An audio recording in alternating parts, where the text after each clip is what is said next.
Hello students. पिछला class में हम लोगों ने एनसीईआरटी का कुछ प्रॉब्लम्स देखा था। अब एनसीईआरटी का कुछ और प्रॉब्लम्स जो बाकी था उसको मैं अभी देखने जा रहा हूँ। तो क्वेश्चन नंबर 5 अभी मैं देखने जा रहा हूँ। Question number 5 NCERT lesson 1.2।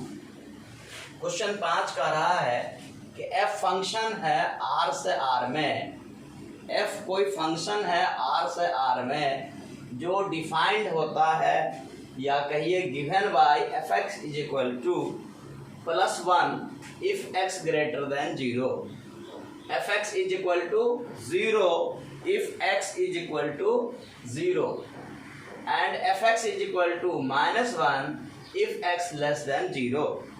इस फंक्शन को आप लोगों को दिखाना है कि this function is neither 1 nor onto. यह फंक्शन ना ही 1 है ना ही ऑन टू है, ये हम लोगों को साबित करना है। ऐसे फंक्शन को हम लोग सिग्नम फंक्शन कहते हैं।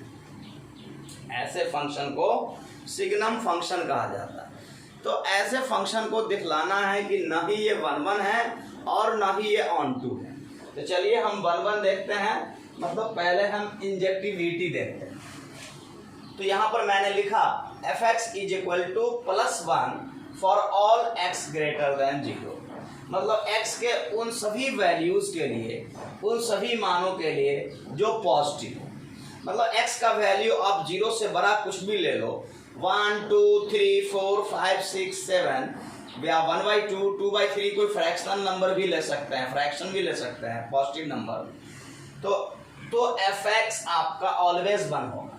मतलब एक्स के सभी मानों के लिए, एक्स के उन सभी वैल्यूज के लिए जो पॉजिटिव है, उन सभी के लिए एफ एक्स आपका कांस्टेंट है, फिक्स है, इसका वैल्यू 1 होगा। क्वेश्चन के कहने का ये मतलब एक्स के जगह पे, स्थान पे आप 1 डालेंगे तो f1 इज इक्वल टू भी 1 होगा।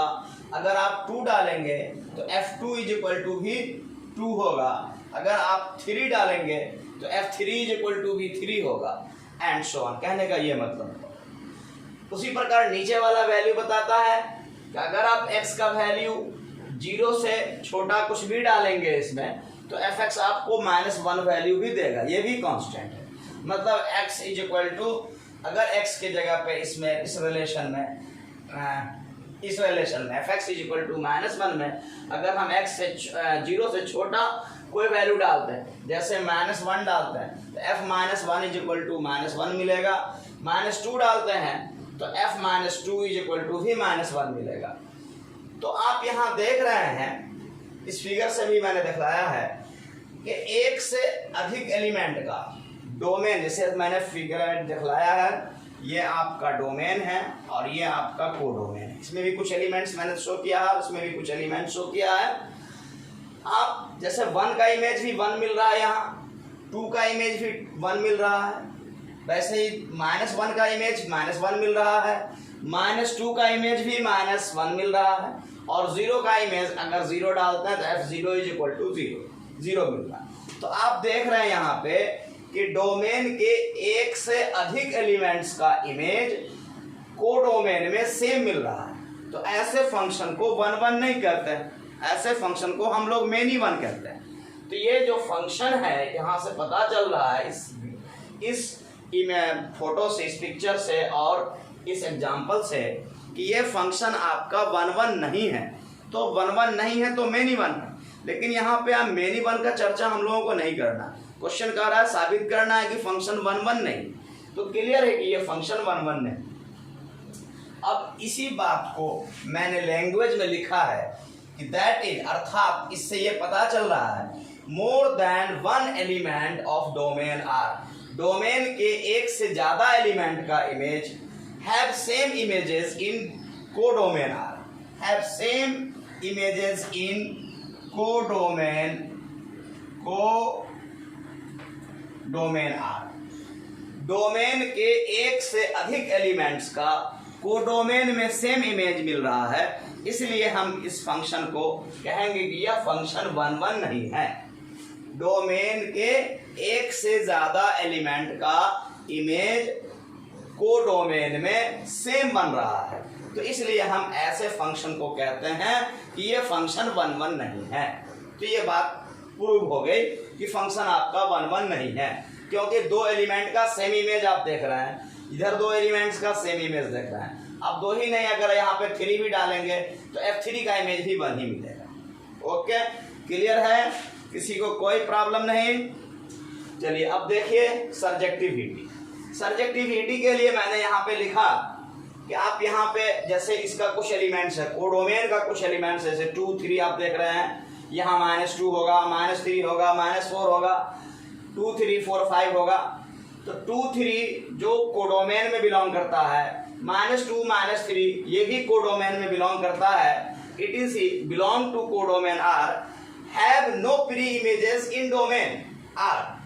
इन सब का -2 +3 +4 and so on, -2 -3 -4 and so on, इन सब का, ये सब कोडोमेन में भी है, डोमेन में भी है, लेकिन इन सब का इधर कोई प्री इमेज नहीं बन रहा है, क्योंकि इधर का जितना भी एलिमेंट्स है वो या तो 0 या 0 से बड़ा या 0 से छोटा, उन सभी के लिए 3 ही कैटेगरी है। अगर x का वैल्यू 0 से बड़ा है तो सबका इमेज 1 होगा, अगर x का वैल्यू 0 से छोटा है तो उन सब का इमेज -1 होगा, और x का वैल्यू 0 है तो उसका इमेज 0 होगा। तो 3 ही केस है, मतलब इधर के सारे एलिमेंट्स का जो इमेज इधर बन रहा है 3 ही एलिमेंट्स बन रहा है। मतलब इधर जो आपका रेंज है वो 1 0 और -1।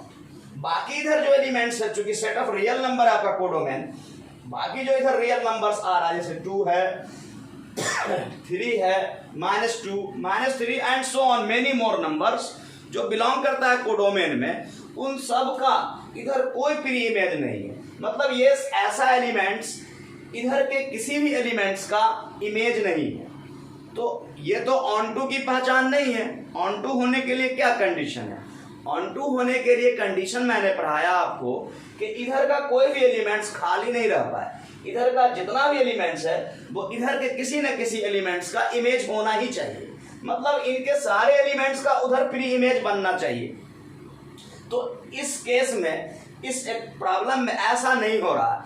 इधर का केवल 3 एलिमेंट ही है, 1 0 +1 0 एंड -1, जिसका प्री इमेज उधर बन रहा है। लेकिन बाकी जो इधर रियल नंबर्स है उन सब का कोई प्री इमेज डोमेन में नहीं बन रहा। तो ऐसे फंक्शन को तो हम लोग ऑन टू नहीं कहते हैं। तो इसलिए मैंने यहाँ पे लिखा कि यहाँ पर हेयर 2 3 -2 -3 etc, मतलब इत्यादि वगैरह वगैरह belong to codomain R. Codomain R में बिलोंग तो करते हैं, बट इन सब के पास कोई इमेज, कोई प्री इमेज नहीं है, have no pre images in domain R. Therefore f is not 1 1, इसलिए therefore f is not onto, इसलिए f onto नहीं। तो अब इस प्रकार, इस तरीके से हम लोग कह सकते हैं कि f neither 1 1 है nor onto है, hence f is neither 1 1 nor onto। तो क्लियर हो रहा है कंसेप्ट आप लोगों को? किसी तरीके का कोई प्रॉब्लम हो तो हमारे कमेंट बॉक्स में कमेंट कर सकते हैं। अब मैं क्वेश्चन नंबर 6 देख रहा हूँ। क्वेश्चन नंबर 6 तो बहुत इजी है। इसमें डोमेन ए दिया हुआ है, इसमें एलिमेंट्स है 1 2 3 और कोडोमेन है आपका 4 5 6 7 और एफ फंक्शन दिया हुआ है इस तरीके से 1 4 2 5 3 6 ऑर्डर्ड पेयर में है। तो इसका मतलब ये हुआ कि 1 का इमेज 4 है, 2 का इमेज 5 है, 3 का इमेज 6 है। अब इसको फिगर से भी आप देख लीजिए, ए सेट है और ये बी सेट है, ये डोमेन है और ये कोडोमेन। अब 1 का इमेज इसके अकॉर्डिंग टू एफ 1 का इमेज 4 है, 2 का इमेज 5 है और 3 का इमेज 6 है। तो ये फंक्शन क्लियरली 1 1 है, क्योंकि इसके अलग अलग एलिमेंट्स का इधर अलग अलग इमेज बन रहा है। तो दिस इज 1 1 और आपको क्वेश्चन यही कर रहा है आपको कि साबित करिए ये 1 1 है। अगर ये कहता कि ये ऑन टू है या नहीं, ये भी साबित करिए, ऑन टू है साबित करिए, तो ये ऑन टू नहीं, क्योंकि इसमें एक एक्स्ट्रा एलिमेंट बच गया 7, जिसका इधर कोई प्री इमेज नहीं, या यूं कहें कि 7 इधर के किसी एलिमेंट्स का इमेज नहीं। तो ये फंक्शन 1 1 है लेकिन ऑन टू नहीं है। लेकिन यहाँ पे क्वेश्चन में ऑन टू का कोई डिस्कशन नहीं किया गया, सिर्फ पूछा जा रहा है, केवल पूछा जा रहा है कि ये 1 1 है, साबित करिए।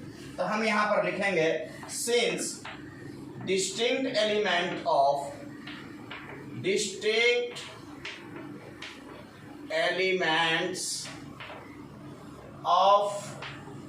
Domain have distinct images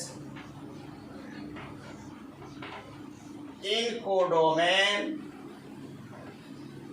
R, इसलिए therefore F is 1 1। जो कि डिस्टिंक्ट का मतलब होता है अलग अलग। डोमेन के अलग अलग एलिमेंट्स का कोडोमेन में अलग अलग इमेज बन रहा है, कोडोमेन बी और डोमेन कौन है? ए। तो distinct elements of domain A have distinct images in codomain B, therefore we can say that this is 1 1। तो ये क्लियर है कि ये 1 1 फंक्शन है। ओके, अब मैं क्वेश्चन नंबर 8 देख रहा हूं एनसीईआरटी सेम बुक का। क्वेश्चन नंबर 8 आपको कह रहा है कि एफ कोई फंक्शन है ए क्रॉस बी से बी क्रॉस ए में, सच दैट इस प्रकार कि f a b is equal to b a, f a b is equal to b a is bijective. इसको साबित करना है यह फंक्शन बाइजेक्टिव है। बाइजेक्टिव कहने का मतलब यह इंजेक्टिव भी है एंड सरजेक्टिव भी है, मतलब 1 1 भी है एंड ऑन टू भी। तो चलिए हम फिर सिमिलरली देखते हैं इंजेक्टिविटी 1 1 होने की कंडीशन 1 1 है या नहीं। तो मैंने मान लिया, चूंकि ये ऑर्डर्ड पेयर में दिया हुआ है, let f a 1 B 1 is equal to f A 2 B 2 मान लिया। तो अब एफ ए बी बराबर दिया हुआ है बी ए, तो इसी का नकल हम करेंगे। एफ ए 1 बी 1 होगा B 1 A 1, F A 2 B 2 होगा बी 2 ए 2 के बराबर। अब ये दोनों ऑर्डर पेयर बराबर है, इसका मतलब हुआ कि पहला फर्स्ट ऑर्डर पेयर के बराबर होगा b1 is equal to b2 and a1 is equal to a2। तो अब जब a1 a2 के बराबर है, b1 b2 के बराबर है, तो हम कह सकते हैं पलट करके कि a1 b1 is equal to a2 b2। चूंकि a1 a2 के बराबर है, b1 b2 के बराबर है, तो अब हम पलट करके बोल सकते हैं यहाँ से कि a1 b1 is equal to a2 b2। तो इसका मतलब हुआ, जैसे हम साबित करते थे fx1 is equal to fx2, तो x1 is equal to x2। तो सिमिलरली ये भी हो गया fa1 b1 is equal to fa2 b2, then a1 b1 is equal to a2 b2। इसका मतलब है कि ये 1 1 फंक्शन है, ये 1 1 की पहचान है। तो देयरफॉर मैंने लिखा यहाँ पे देयरफॉर f इज 1 1, f 1 1 है। तो क्लियर है। अब देखते हैं हम सर्जेक्टिविटी के लिए मैंने मान लिया let B A belongs to B cross A. मान लिया कि बी ए कोई एलिमेंट है जो बी क्रॉस ए में बिलोंग करता है। तो इसका मतलब क्या हुआ कि फर्स्ट ऑर्डर पेयर मतलब फर्स्ट कोऑर्डिनेट बी बिलोंग करेगा इस सेट बी में एंड ए बिलोंग करेगा इस सेट ए में। ये कार्टेशियन प्रोडक्ट ऑफ सेट जो पहला चैप्टर हम पढ़े थे सेट रिलेशन, तो रिलेशन में मैंने आपको कार्टेशियन प्रोडक्ट के बारे में बताया था। तो B belongs to B and A belongs to A। अब इसी बात को हम पलट कर लिख सकते हैं कि A belongs to A comma B belongs to B। तो इससे अब ऑर्डर पेयर क्या बनेगा A comma B, B comma A था, अब ये बन जाएगा A कॉमा B। तो इस प्रकार आप देख रहे हैं 10 फॉर ऑल BA, ऐसे सभी मानों के लिए, ऐसे सभी ऑर्डर पेयर के लिए जो बी ए के जैसा हो, B A belongs to B cross A, there exists A B belongs to A cross B. चूंकि B A B cross A में बिलोंग करता है, तो अब इससे ऑर्डर पेयर बन रहा है क्या ए बी। तो ए बी किस में बिलोंग करेगा, ए क्रॉस बी में बिलोंग करेगा, जो हम कार्टेशियन प्रोडक्ट पढ़ चुके हैं रिलेशन में। रिलेशन का जब मैंने डेफिनेशन लिखाया था तो वहां पर आपको कार्टेशियन प्रोडक्ट बताया था। तो अब B belongs to B comma A belongs to A, तो जब ये आपको ऐसे आप लिखे हुए हैं तो इसको आप उलट करके लिख सकते हैं A belongs to A comma B belongs to B। तो इससे ऑर्डर पेयर क्या बनेगा? A कॉमा B, मतलब A B एक ऑर्डर पेयर बनेगा जो A क्रॉस B में बिलोंग करेगा। तो इसी बात को मैंने लिखा कि B A इसके जैसा, इस ऑर्डर पेयर के जैसा जो भी एलिमेंट्स B क्रॉस A में बिलोंग करेगा, for all B A belongs to B cross A there exist A dot A comma B order pair A B belongs to A cross B। तो इसका मतलब है कि ये फंक्शन आपको on to है, क्योंकि ऐसे सभी मानों के लिए for all such order pair जो बिलोंग करता है B क्रॉस A में, मतलब कोडोमेन में उसके corresponding A B order pair A B belong करता है डोमेन A क्रॉस B में। इसका मतलब यह है कि यह फंक्शन ऑन टू भी है। तो इस प्रकार हम कह सकते हैं कि this function is therefore f is onto, hence f is bijective, hence f is bijective, f 1 भी है ऑन टू भी है। तो मैं उम्मीद करता हूं कि आप लोगों को मैंने जो पढ़ाया सिखाया ये कंसेप्ट आप लोगों को क्लियर हो रहा है, और उम्मीद करता हूं कि किसी तरीके का कोई प्रॉब्लम ना हो। अगर किसी तरीके का कोई कंसेप्ट में कमी रह जाती है तो आप हमारे कमेंट बॉक्स में ज़रूर लिखिए, हम इसका समाधान ढूंढेंगे। Okay, thanks.